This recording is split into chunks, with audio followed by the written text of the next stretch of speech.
வணக்கம் ஃப்ரெண்ட்ஸ். நம்ம இன்னைக்கு மரவள்ளி கிழங்கு வச்சு நம்ம ரெசிபி செய்ய போகிறோம். மரவள்ளி கிழங்கு பார்த்திங்கன்னா அதில் கார்போஹைட்ரேட் இருக்குது. மரவள்ளி கிழங்குல தான் ஜவ்வரிசி செய்வாங்க. மரவள்ளி கிழங்கு நீங்கள் வாங்க முடிச்சல நல்லா ஃப்ரெஷ்ஷாக நல்லா வேர் இல்லாத கிழங்கா வாங்குங்க. மரவள்ளி கிழங்க இந்த மாதிரி தோலை எடுத்துட்டு அதை சின்னதாக கட் பண்ணி வச்சுக்கிடுங்க. பண்ணிவிட்டு அதை நல்லா தண்ணி வச்சு அலசி வச்சுக்கிடுங்க. இப்போ சின்னதாக கட் பண்ணி வச்சுருக்கிற மரவள்ளி கிழங்குல தண்ணீர் சேர்த்துக்கலாம்.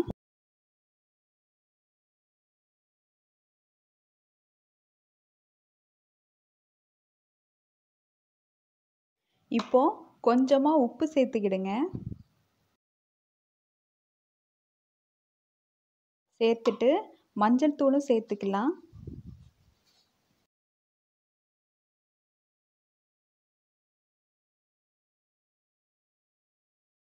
நல்லா வேகட்டும்.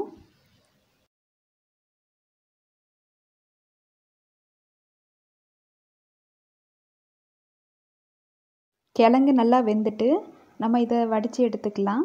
ரொம்ப குழைய விட வேண்டாம். இப்போ நம்ம வடித்து எடுத்துக்கிடுவோம். இப்போ மரவள்ளி கிழங்குல உப்புமா எப்படி செய்யலாம் அப்படிங்கிறத பார்க்கலாம். கடாயில் 2 டீஸ்பூன் தேங்காய் எண்ணெய் சேர்த்துக்கலாம்.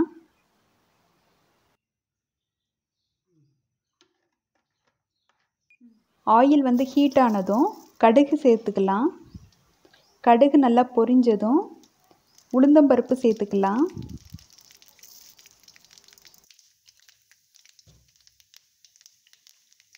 சேர்த்துட்டு ஒரு 3 காஞ்ச மிளகாய் சேர்த்துக்கலாம்.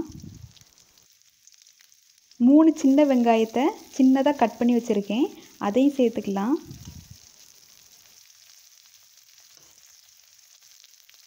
கூடவே ஒரு கொத்து கருவேப்பிலை இலை சேர்த்துக்கலாம்.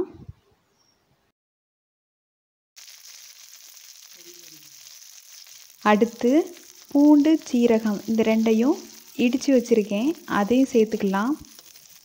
சேர்த்துட்டு எல்லாத்தையும் நல்லா வதக்கணும்.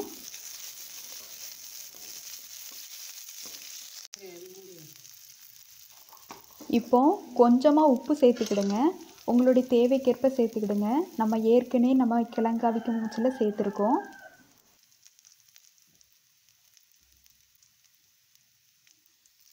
இப்போ கொஞ்சமாக பெருங்காயத்தூள் சேர்த்துக்கலாம். தேங்காய் துருவல் சேர்த்துக்கலாம். சேர்த்துட்டு அதையும் நல்லா மிக்ஸ் பண்ணுங்க.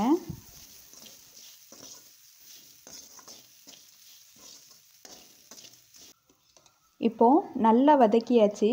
இந்த டைமில் நம்ம வேக வச்சு எடுத்து வச்சிருக்கிற கிழங்கை சேர்த்துக்கலாம்.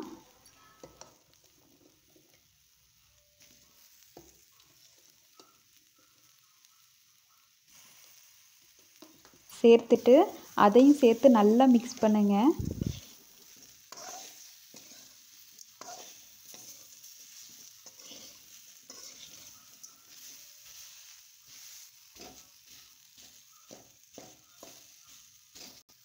இப்போ நமக்கு மரவள்ளி கிழங்கு உப்புமா ரெடி. இப்போ நம்மளுக்கு உப்புமா பக்குவத்துக்கு வரணும் அப்படிங்கிறதுக்காண்டி நம்ம கரண்டி வச்சே கொஞ்சம் கொஞ்சமாக நம்ம அதை அழுத்தி விட்டுக்கலாம். சுவையான மரவள்ளி கிழங்கு உப்புமா ரெடி. அடுத்தது பார்த்திங்கன்னா நம்ம மரவள்ளி கிழங்குல மசியல் செய்ய போகிறோம். ஏன்னா பெரியவங்களுக்கு சாப்பிடணும் அப்படின்னா நம்ம வந்து இந்த முறையில் நம்ம செஞ்சு கொடுக்கலாம். எப்படி பார்த்திங்கன்னா நம்ம வந்து அதை உரல்ல இடிச்சும் பண்ணலாம், இல்லைனா மிக்ஸி ஜாரில் கூட நம்ம அரைச்சி கூட பண்ணலாம். மரவள்ளி கிழங்குல மசியல் செய்கிறதுக்கு 2 காஞ்ச மிளகாய் பார்த்திங்கன்னா உங்களுடைய காரத்துக்கு ஏற்ப சேர்த்துக்கிடுங்க. தேங்காய் துருவல் 2 டீஸ்பூன், பூண்டு சீரகம் கருவேப்பிலை இலை உப்பு இதெல்லாம் சேர்த்துட்டு கூடவே நம்ம வேக வச்சு எடுத்து வச்சுருக்கிற மரவள்ளி கிழங்கை சேர்த்துக்கிடுங்க. இதெல்லாம் சேர்த்து நல்லா இடித்து எடுத்துக்கிடணும். இப்போ நமக்கு மரவள்ளி கிழங்குல மசியல் ரெடி. இந்த மரவள்ளி கிழங்குடைய மசியல் வந்து டேஸ்ட் எப்படி இருக்கும் அப்படின்னு பார்த்தீங்கன்னா, நம்ம பனங்கிழங்கை இடித்து சாப்பிட்டோம்னா அதனுடைய டேஸ்ட் எப்படி இருக்கும் அந்த டேஸ்ட் இருக்கும். அதனால் கண்டிப்பாக செஞ்சு பாருங்கள். இன்னொரு முறையில் கூட நம்ம மரவள்ளி கிழங்க சேர்த்துக்கலாம். எப்படின்னு பார்த்தீங்கன்னா, நம்ம மரவள்ளி கிழங்குல மீன் குழம்பு வச்சு சாப்பிட்டோன்னா அதனுடைய டேஸ்ட்டே வேறு லெவலாக இருக்கும். மரவள்ளி கிழங்குல பார்த்தீங்கன்னா இன்னும் நிறைய ரெசிபி செய்யலாம். வடை, புட்டு இதே மாதிரி நிறைய செய்யலாம். நீங்களும் கண்டிப்பாக செஞ்சு பாருங்கள். வீடியோ பிடிச்சிருந்தா லைக் பண்ணுங்கள், ஷேர் பண்ணுங்கள், கமெண்ட் பண்ணுங்கள். குறிப்பாக சப்ஸ்கிரைப் பண்ணுங்கள். Thank you friends.